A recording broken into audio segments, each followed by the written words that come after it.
Ìyábọ̀ Òjó tún ti ju báńgà míì sílẹ̀ lórí ọ̀rọ̀ Verydarkman náà ni ẹ dákun dábọ̀ yín èèyàn mi ẹ tún súnmọ́ bí o ẹ tún wá fetí gbéyàwó ọ̀rọ̀ o torí ọ̀rọ̀ òun ti ń gbẹnu tán báyìí ó ti ń lé kéńkà bẹ́ẹ̀ náà ló ń pakasọ ó ti ń di gbàgbós gbẹ̀gbẹ̀gbẹ̀ gbòós bí Verydarkman báyìí sọ̀kan báyìí Ìyábọ̀ Òjó náà tún jù míì lórí ọ̀rọ̀ Naira Marley Sam Larry àtọ̀rọ̀ justice for Mohbad yìí náà ni ẹ wo kí ni Ìyábọ̀ Òjó tún sọ ń sáyìí ẹ jẹ́ ń sáré gbé yín débẹ̀ lọ́wọ́ kan ẹ má yí kúrò ńbẹ̀ Àdàbà tẹlifíṣàn náà lẹ́wà.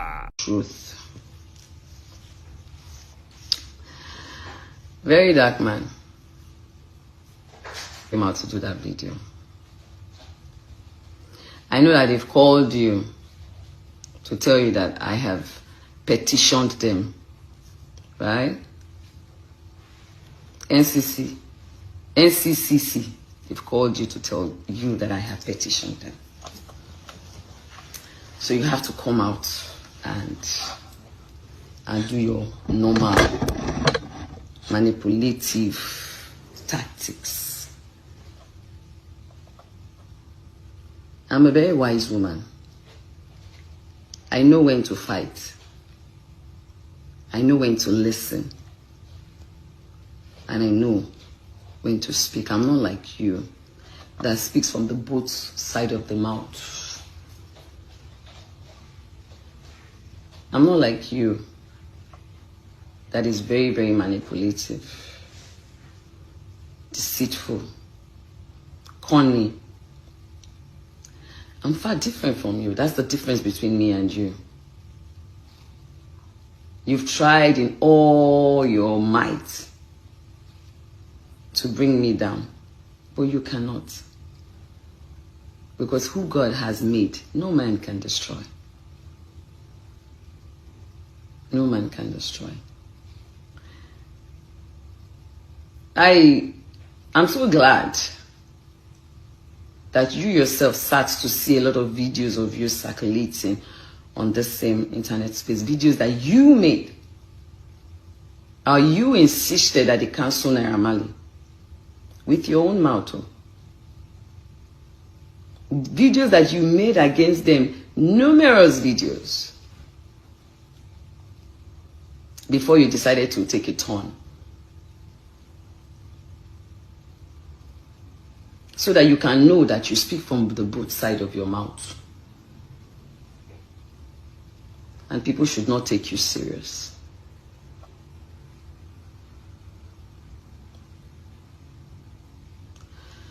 Guys, let me go straight to it.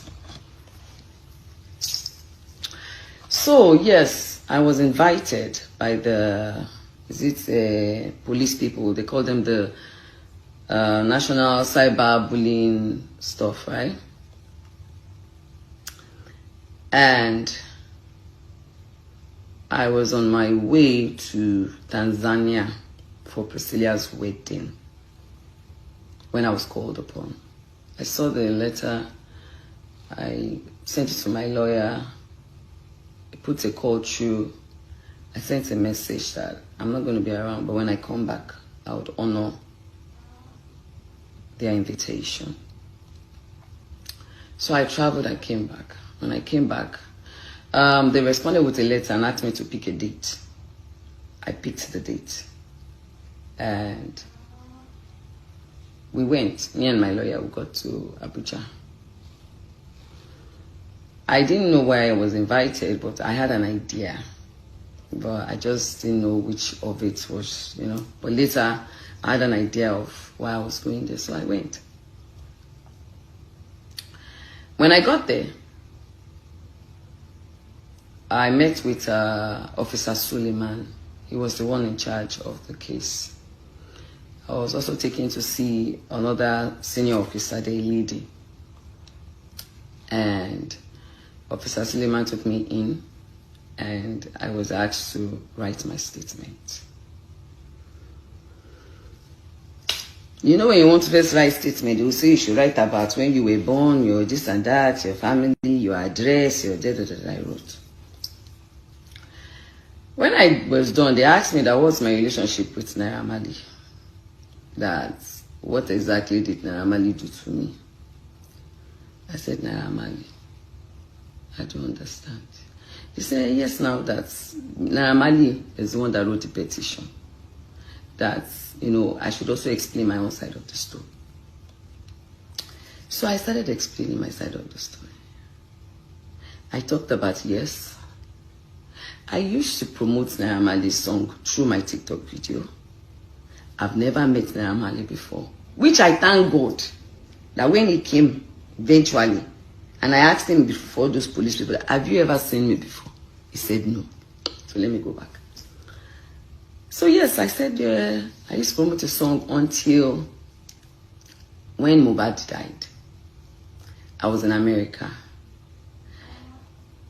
How they even buried him was the first heartache for me when his neck was broken. I think I was on my way back to Nigeria. I came back, I went to Abuja. And then I saw a video, a Snapchat of Naira Marley coming to dance, you know. At that time, fingers were already pointing towards his direction. A lot of videos started coming out. I was angry, like, guy, this is not the time for you to be dancing when one of your person, whether the guy is still under your record label or he's not under your record label anymore, at least he was part of you people on Snapchat. And I was like, then Sam Larry also, you know, did one video, was saying, you know, later deleted the video, but obviously the video had circulated, you know, something like where Oku can Soro, you know, that kind of thing. Like, you know, when somebody's dead, the dead cannot speak, you know, then he later deleted it. I was like, Then videos started coming out about how he went to Naira Marley's house with some of his friends to say he didn't want to work with their manager anymore. How, you know, they were beaten.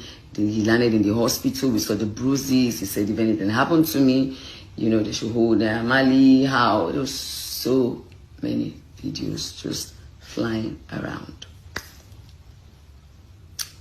Until when I now saw Sam Larry's video. When Zlatan and Mohbad were having a video shoot, and he came in with some boys. They were holding weapon. They were holding something like looked like a weapon. And I was like, So this thing is true. And as a concerned citizen, as a mother, I don't think I was the only one that was pained. Because if I was the only one that was pained when we did the candle night, I don't think the whole world would have done that, the candle nights that he did for Mohbad. We all came out. And I used my platform. Because a lot of narratives were flowing during that time. We had the narrative of the friend, you know, they say the acting with ring. We had another narrative, you understand, about so many things. And then when Sam Larry's voice came out where he said, what he basing? What he basing means that they have buried him. All stations settled. I said, I don't want to believe. But with all these things that are going on, it's very glaring that Sam Larry bullied Mohbad. And what we saw in happened in Naira Marley's house, where he was beaten, his neck had a teeth bite and all that. Then Naira Marley bullied Mohbad. And I was angry. Now what you see will definitely bring a reaction. What you don't see might not bring a reaction. So we did not see how he actually died. We only knew a nurse gave him injection, blah, blah, blah. You understand? So definitely we need to find out exactly what happened in that house. Even though me and some of we concerned people are angry with all the videos that we were seeing about the bullying. And he also wrote a petition.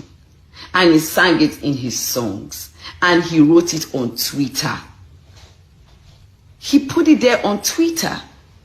The Twitters are there. Internet never forgets. It's not like we just saw only those videos. Though. When Mohbad was alive, he put them on Twitter. he did videos mentioning Mali's name, the Malian's name, and Sam Larry's name. They are there. So that is one thing. I said the other one was to find out exactly what happened in the last few hours before he died. I'm not a police officer. That is not my job to do. It's a murder case, and we must allow the right authorities to do that. So what did I do? I took my foundation up. The day I came out to do the first video, already I contacted my lawyer. And I, said, I have a foundation. My foundation fights for things like this. So I took up that duty. Do you understand? To write to all the right authorities. And one of the first things I pushed for was for his body to be exhumed so that an autopsy can be carried out, so that we can know exactly what killed him. Number 2 was to revisit all those that bullied him. And this is not just him saying I was bullied. We saw videos of bruises on his body. We saw when Sam Larry came in to say, oh, Nikurumbi Bailini. And after that, we saw a video of bruises on his head. And someone said, see what Sam Larry did to Mohbad. So, are we supposed to just ignore all those videos and act like it doesn't exist? Or it never happened? A boy died. It's one thing for you to beat a boy, and the boy is still alive, that can fight for himself. And it's another thing for you to beat a boy, and a few months later, the boy is dead, and this video comes out. Any sane country would want to visit it. Except you people are telling me that bullying is okay. That was the second thing. The third one was so that he gets a befitting burial. Because myself and a lot of people were concerned about the way he was buried. His neck was broken. And so I wanted them to make sure that he gets a befitting burial. The fourth was that he was crying when he was alive, that his royalty was not given to him. So I also wanted the government to look into it, to help see that his royalty can be gotten and given to his family. At least he has a father, a mother, a son, and a wife.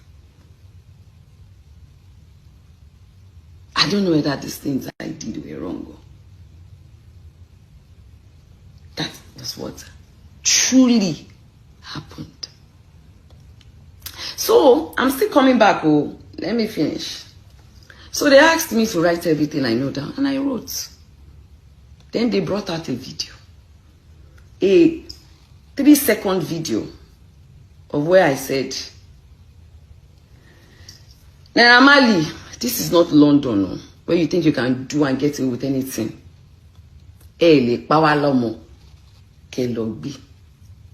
said I accused him of murdering Mohbad. I said no. I said this is a 3 seconds video. I said unfortunately this video has been for a while now, so I can't remember word for word, but I know that in this same video, me, I'm a Yoruba woman. The problem that I was saying was that you guys cannot kill this guy emotionally, spiritually, and physically because of the bullying. Not physically, Jade, mentally rather, because of the bullying. Right? They said, okay, I should write it down. I wrote it down. My lawyer now said, you cannot base your judgment on a 3 seconds video. This video was very long, so we need to watch everything.